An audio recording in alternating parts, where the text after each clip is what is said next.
नीट paper फुटी प्रकरणी पुण्यातून आणखी एकाला अटक। पुण्यातल्या नामांकित बालरोग तज्ञ मनोज शिरुरे अटकेत।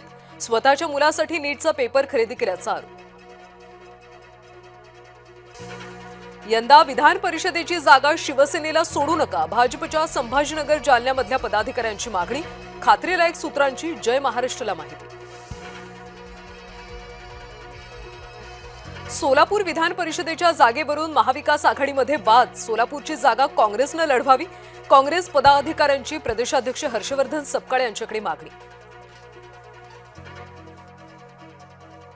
अण्णासाहेब पाटील आर्थिक विकास महामंडळाला 150 कोटींचा निधी। अर्थसंकल्पात महामंडळासाठी एकूण 750 कोटींची तरतूद। पहिल्या टप्प्यामध्ये 150 कोटी रुपयांचा निधी वितरित, शासन निर्णय जारी। कॉकरोच जनता पार्टीचा सोशल मीडियावर धुमाकूळ। इंस्टाग्रामवर 6 दिवसात तब्बल 1 कोटींपेक्षा जास्त फॉलोअर्स। सरन्यायाधीशांच्या बेरोजगार तरुण झुरळ या वक्तव्यावरून पार्टी स्थापन। न्यायमूर्तीच्या पदावरच्या व्यक्तीनं सर्वसामान्यांना डिवचणं अयोग्य। कॉकरोच पार्टीचे फॉलोअर्स उद्रेक दाखवतात। कॉकरोच जनता पार्टीवर मंत्री शिरसाट यांची प्रतिक्रिया। दर्यापूर हादरलं, अल्पवयीन मुलीवर घरात घुसून हल्ला।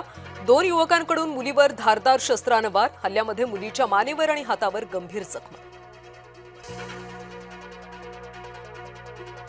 नाशिकमध्ये एका विवाहितेचा 8 वेळा गर्भपात।